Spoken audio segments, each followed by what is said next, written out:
Hello everyone, मैं doctor प्रगति गुप्ता और आज इस वीडियो में हम बात करने वाले हैं कुछ ऐसी टिप्स के बारे में जो हमारी किडनीज़ को अच्छे से हेल्दी रखने में मदद करती हैं। किडनीज़ हमारी बॉडी का बहुत ही वाइटल ऑर्गन है जो मदद करता है जितने भी टॉक्सिन्स हैं, जितने भी वेस्ट मटेरियल हैं, उनको यूरिन के रास्ते फ्लश आउट करने की मदद करता है। तो अगर हमारी किडनीज़ ठीक से फिल्ट्रेशन नहीं कर पा रही है, हमारी किडनीज़ की फंक्शनिंग में कोई भी इफ़ेक्ट आ रहा है किसी भी वजह से, चाहे ब्लड प्रेशर है, हाई ब्लड प्रेशर है या पेशेंट डायबिटिक है या कोई भी ऐसे जेनेटिक डिसऑर्डर्स जिसकी वजह से किडनी सफ़र कर रही है, सारी ही कंडीशंस के अंदर किडनी की फिल्ट्रेशन पे इफ़ेक्ट आना स्टार्ट हो जाता है। जैसे ही किडनी की फिल्ट्रेशन पे इफ़ेक्ट आना स्टार्ट होता है, जितने भी वेस्ट मटेरियल्स किडनी यूरिन के रास्ते फ्लश आउट कर रही होती है वो हमारी बॉडी के अंदर ही एक्यूमुलेट होने स्टार्ट हो जाते हैं। इसी वजह से जब भी किसी की किडनीज ख़राब होनी स्टार्ट होती है तो पेशेंट की बॉडी के अंदर creatinine values, urea values, uric acid level सब के सब डीरेंज होने स्टार्ट हो जाते हैं और यूरिन के रास्ते प्रोटीन लीकेज स्टार्ट हो जाती है। इसलिए किडनीज़ को पहले से ही हेल्दी रखना बहुत ज़्यादा ज़रूरी है। जैसा कि हम सभी ने सुना है, prevention is always better than cure. तो एज़ अर्ली एज़ पॉसिबल अगर हम अपनी किडनीज़ का ध्यान रखना स्टार्ट करते हैं, चाहे आप किडनी फेलियर के पेशेंट अभी हैं या नहीं हैं, अगर आप ऑलरेडी सफ़र कर रहे हैं हाई ब्लड प्रेशर से, डायबिटिक हैं आप, तो आपको अपनी किडनीज़ का खास ध्यान रखना बहुत ज़्यादा ज़रूरी हो जाता है, क्योंकि यही दो बेसिक ऐसे रीज़न हैं जिसकी वजह से मैक्सिमम किडनी फेलियर के केसेस आजकल हमें देखने को मिल रहे हैं। कई सारी और भी कंडीशंस हैं, उनको हम फर्दर डिस्कस करते जाएंगे इस वीडियो के अंदर। सबसे पहली टिप है, अर्ली डायग्नोसिस बहुत ज़्यादा इम्पॉर्टेंट है। तो अर्ली डायग्नोसिस कैसे हो पाता है? जब हम अवेयर होते हैं early warning science and symptoms को लेकर। दो टाइप्स के किडनी फेलियर होते हैं। एक होता है एक्यूट किडनी फेलियर, एक होता है आपका chronic kidney failure. Acute kidney disease के अंदर जो कंडीशन होती है वो रिवर्सिबल होती है, ट्रीटेबल होती है, और जो क्रॉनिक किडनी डिजीज़ कंडीशन बन जाती है उसको हम बस मैनेज करके चल सकते हैं। तो एक्यूट किडनी डिजीज़ जो है वो अगर हम इनिशियली ही हमें पकड़ में आ जाता है तो हम क्रॉनिक कंडीशन तक पहुंच ही नहीं पाते हैं, वहीं पे सेव हो जाते हैं। तो हमें क्या ध्यान रखना है? अगर आपके यूरिन के अंदर बहुत ज़्यादा झाग महसूस हो रहा है, आपके यूरिन की फ्रिक्वेंसी में चेंजेस आ रहे हैं, यूरिन या तो बहुत कम आ रहा है या बहुत ज़्यादा आ रहा है, होल्ड नहीं कर पा रहे हो, या यूरिन के अंदर जलन है, ब्लड नज़र आ रहा है, ये ऐसे साइंस एंड सिम्टम्स होते हैं जिसके अंदर डायग्नोसिस बनाना बहुत ज़्यादा ज़रूरी होता है। उसके लिए कुछ लैब इन्वेस्टिगेशंस करवानी ज़रूरी होती है। अगर आपके यूरिन के पैटर्न के अंदर, फ्रिक्वेंसी के अंदर चेंजेस आ रहे हैं तो आप अपना यूरिन रूटीन टेस्ट ज़रूर करवाइए, क्योंकि अगर आपको यूरिन के अंदर झाग बहुत महसूस हो रहा है तो हो सकता है आपके यूरिन रूटीन के अंदर आपके प्रोटीन के ट्रेसेस देखने को मिले यूरिन के रास्ते। तो इसलिए हमें अर्ली डायग्नोसिस बनाना ज़रूरी हो जाता है ताकि एक्यूट कंडीशन वहीं पर रुक जाए और क्रॉनिक तक ना पहुँचे। अब जितने भी एक्यूट किडनी डिजीज़ के केसेस होते हैं उसके अंदर कई सारे कॉजेज़ उसके लिए रिस्पॉन्सिबल रहते हैं, चाहे पेन किलर्स का इंटेक बहुत ज़्यादा लंबे टाइम तक रहा हो, या आपको अचानक से फीवर हुआ, बहुत ज़्यादा हैवी डोज ऑफ एंटीबायोटिक्स लिया और अचानक से इन मेडिसिन के लोड की वजह से आपकी किडनी सफ़र कर रही है। बहुत से ऐसे आपके रेडियो एक्टिव डाइज होते हैं जिसके इंजेक्ट होने से आपकी किडनीज एकदम से एक्यूट किडनी डिजीज़ की तरफ बढ़ जाती है। तो हमें पेशेंट की कंडीशन देखते हुए हर एक लैब इन्वेस्टिगेशन, हर एक टेस्ट को रेकमेंड करना होता है। अगर पेशेंट के जो KFT है वो डीरेंज्ड है, उस कंडीशन के अंदर कोई भी रेडियो एक्टिव डाइज पेशेंट की बॉडी में इंजेक्ट नहीं करवाए जाते हैं। इस चीज़ का हमें खास ध्यान रखना होता है। तो अगर हमें वार्निंग साइंस एंड सिम्टम्स के बारे में नॉलेज होगी तभी हम अपनी किडनीज़ को हेल्दी रख सकते हैं। अब जितनी भी क्रॉनिक किडनी डिजीज़ की कंडीशन है उसके अंदर अब हम क्रॉनिक स्टेज तक पहुंच चुके होते हैं। आपके यूरिन में बहुत लंबे टाइम से प्रोटीन जा रहा होता है, आपके किडनी फंक्शंस डीरेंज हो चुके होते हैं, आपकी KFT रिपोर्ट सारी की सारी डिस्टर्ब्ड होती है, चाहे आपके इलेक्ट्रोलाइट्स क्यों ना हो, सोडियम, पोटेशियम, क्लोराइड, जितने भी इलेक्ट्रोलाइट्स हैं उनकी भी वैल्यूज़ डीरेंज होती है, या आपके क्रिएटिनिन, यूरिया की वैल्यूज़ भी डीरेंज होनी स्टार्ट हो जाती है। उन दोनों ही कंडीशंस के अंदर हमें किडनीज़ को सेफ रखना ज़रूरी है। तो जितना जल्दी डायग्नोसिस बनता है उतना जल्दी हम उस पर काम करना स्टार्ट करते हैं। अगर आपको कोई भी ऐसे सिम्टम्स अपनी बॉडी में दिख रहे हैं, आपका यूरिन के अंदर बहुत ज़्यादा झाग बन रहा है, यूरिन जलन के साथ आ रहा है, या यूरिन के अंदर ब्लड नज़र आ रहा है, या यूरिन की फ्रीक्वेंसी अचानक से डिस्टर्ब हो गई है, बहुत ज़्यादा आ रहा है या अचानक से कम हो गया है, या आपकी बॉडी में थकान बहुत ज़्यादा बन रही है और उसके पीछे कोई रीज़न नहीं मिल रहा है, भूख लगनी कम हो गई है, तो ये सारे के सारे सिम्टम बहुत आम नज़र आते हैं, लेकिन इतने कॉमन सिम्टम्स जो नज़र आते हैं वो बहुत अलार्मिंग हो सकते हैं। इसलिए हमें ध्यान क्या रखना होता है, अगर कुछ भी ऐसे सिम्टम्स आ रहे हैं आपकी बॉडी में, तो अपने नॉर्मल रूटीन ब्लड टेस्ट करवाइए, अपने यूरिन रूटीन करवाइए और अपने फिजिशियन से ज़रूर एक एडवाइस लीजिए। अब हम चलते हैं नेक्स्ट टिप की तरफ। हाइड्रेशन का हमें बहुत अच्छे से ध्यान रखना होता है, पानी का इंटेक पे खास हमें फोकस करना होता है। अब अगर हम बॉडी को डिहाइड्रेशन तक ले आते हैं, पानी का इंटेक अच्छा नहीं रखते हैं, तो हमारी बॉडी में क्या चेंजेस देखने को मिलते हैं, हमारी किडनीज को पानी ठीक से नहीं मिल रहा है यूरिन फॉर्मेशन के लिए। अगर हम पानी का इंटेक सडनली स्टॉप कर देते हैं, यूरिन बहुत ज़्यादा कॉन्सेंट्रेटेड आने लग जाता है और आपके यूरिन के अंदर जितने भी वेस्ट मटेरियल्स हैं वो अच्छे से फ्लश आउट नहीं हो पा रहे होते हैं, क्योंकि यूरिन की क्वांटिटी ही कम हो जाती है। तो हमें हाइड्रेशन का बहुत खास ध्यान रखना है।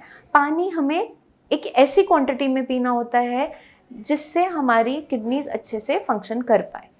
अब पानी का इंटेक हर किसी एक इंडिविजुअल के लिए डिफरेंट होता है, क्योंकि एक इंसान जो बहुत तेज़ धूप में काम कर रहा है और बहुत पसीने आ रहे हैं जिसे, वही इंसान एक दूसरे पर्सन से कम्प्लीटली डिफरेंट है जो एसी में बैठ के डेस्क जॉब कर रहा है। दोनों की बॉडी की पानी की रिक्वायरमेंट अलग है, दोनों की बॉडी का मेटाबॉलिज्म कम्प्लीटली डिफरेंट है। तो हमें क्या ध्यान रखना है, हमें पानी जो पीना है वो अपनी थर्स्ट के अकॉर्डिंग पीना है। अगर आपको प्यास लग रही है, आपका होंठ सूख रहे हैं, आपका गला सूख रहा है, तो आप पानी पीजिए। सिपिंग करना है, एक साथ इकट्ठा पानी नहीं पीना है, छोटी छोटी सर्विंग मल्टीपल टाइम्स आप पीजिए। उसको अगर हम ध्यान में रखते हैं, प्रॉपर हाइड्रेशन रखते हैं बॉडी का, तो हमारी किडनीज बहुत अच्छे से परफॉर्म करती हैं और किडनी फेलियर की तरफ नहीं जाती है। ओवर हाइड्रेशन, डिहाइड्रेशन दोनों ही ऐसी कंडीशन है जिसके अंदर हमारी किडनीज पे एक्स्ट्रा लोड आता है और हमारी किडनीज बहुत तेज़ी से ख़राब हो सकती है।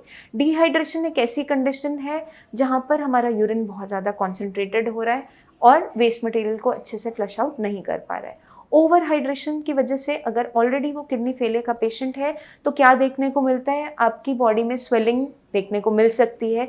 जहाँ भी फ्लूइड की ओवरलोडिंग होनी स्टार्ट होगी वहाँ आपका बीपी शूटअप होना स्टार्ट हो जाता है। तो अभी हमने डिस्कस किया, एक तो अर्ली डायग्नोसिस बीमारी का होना ज़रूरी है, उसमें वार्निंग साइंस एंड सिम्टम्स के बारे में नॉलेज होना ज़रूरी है। सेकेंड पॉइंट आता है कि बॉडी की हाइड्रेशन, पानी का इंटेक एक ऑप्टिमम क्वांटिटी में, एक सही मात्रा में होना बहुत इंपॉर्टेंट है। थर्ड हम चलते हैं, जितने भी ओवर द काउंटर ड्रग्स होते हैं जो बिना डॉक्टर के प्रिस्क्रिप्शन के लिए जाते हैं, चाहे आपकी कोई भी पेन किलर्स हो या एंटीबायोटिक्स हो, वो बहुत ज़्यादा हार्मफुल साबित होती है हमारे किडनीज़ के लिए, क्योंकि किडनी पे एक्स्ट्रा लोड आता है उन्हें फिल्टर करने का, और कुछ ऐसे नेफ्रोटॉक्सिक ड्रग्स हैं जो किडनी को बहुत जल्दी ख़राब कर देते हैं। तो नेफ्रोटिक सिंड्रोम के जितने भी केसेस देखने को मिलते हैं अर्ली एज में, जिन बच्चों को यूरिन के रास्ते प्रोटीन लीकेज स्टार्ट हो जाती है, उनके बॉडी में स्वेलिंग आने लग जाती है, आगे चलकर वो क्रॉनिक किडनी डिजीज़ में भी टर्न हो जाते हैं, उनके पीछे कुछ बेसिक कारण है। ना तो बच्चों को डायबिटीज़ होती है, ना बच्चों को हाइपरटेंशन होता है, उन बच्चों में स्पेशली। हमें क्या देखने को मिलता है कि अर्ली चाइल्डहुड में जब वो बहुत छोटे थे, बहुत जल्दी बीमार होते थे, खांसी सर्दी जुकाम बहुत होता था, मम्मी पापा केमिस्ट पे जाकर दवाई ले आते थे, कोई कफ सिरप ले आते थे और पिला देते थे। अब जब भी बच्चे को वो दिक्कत होती थी वो हर बार वही मेडिसिन लेकर आ जाते थे, बट डॉक्टर को कंसल्ट नहीं करते थे। उस कंडीशन के अंदर क्या देखने को मिलता है कि कुछ ऐसे ड्रग्स जो नेफ्रोटॉक्सिक होते हैं, किडनी को नुकसान पहुंचाते हैं, अगर लंबा टाइम तक बिना डॉक्टर की एडवाइस के यूज़ किए जाते हैं तो आगे चलकर किडनी फेलियर में लैंड करते हैं। तो वही जो हम गलती करते हैं वो आगे चल के हमें नहीं करनी है। वहीं पर ध्यान रखना है कि बिना डॉक्टर के प्रिस्क्रिप्शन के ओवर द काउंटर हमें कोई भी मेडिसिन अपने बच्चों को या अपने घर वालों को बिल्कुल नहीं देनी है, क्योंकि हमें नहीं पता कौन सी मेडिसिन का क्या इफ़ेक्ट आपकी बॉडी पे देखने को मिलेगा। जितनी भी आपकी एंटी फंगल ड्रग्स होती हैं, जितनी एंटी फंगल मेडिसिन होती हैं जिसको हम ओरली लेते हैं, अगर लॉन्ग टर्म हम उन्हें यूज़ करते हैं या जितनी भी आपकी पेन किलर्स है, अगर लंबा टाइम हम उनको बिना प्रिस्क्रिप्शन के यूज़ करते हैं तो आपकी किडनीज़ को बहुत तेज़ी से ख़राब कर जाती हैं। जितने भी लोग जिमिंग करते हैं, स्टीरॉयड का इस्तेमाल करते हैं, उनके अंदर भी नेफ्रोटिक सिंड्रोम या आगे चलकर किडनी फेलियर की कंडीशन जनरेट हो जाती है। अब नेक्स्ट पॉइंट है, जो नेक्स्ट टिप है, हमें क्या ध्यान रखना है, जितने भी पेशेंट्स ऑलरेडी हाइपरटेंसिव हैं, जिनका बीपी बढ़ा हुआ रहता है, या डायबिटिक हैं जिनकी शुगर वैल्यूज़ बढ़ी हुई रहती है, दोनों ही कंडीशंस को हल्के में नहीं लेना है। एज अर्ली एज पॉसिबल अपने बीपी शुगर की मैनेजमेंट ज़रूर करनी है, चाहे मेडिसिन से, चाहे लाइफस्टाइल में चेंजेस लाते हुए, चाहे अपनी डाइट, तीनों ही तरीक़ों से अपनी बीपी शुगर को मैनेज रखना है। क्योंकि अगर बीपी शुगर वैल्यूज़ दोनों ही मेंटेन रहेंगी तो आगे चलकर आपकी किडनी सेफ बनी रहेंगी। तो हमें क्या करना है, जैसे मैंने पहले भी आपको बताया, a stitch in time saves 9। As early as possible जितना हम अपनी कंडीशन को समझते चले जाते हैं, उसको ध्यान में रखते चले जाते हैं, उतना ही हम आगे के डैमेज से बचते चले जाते हैं।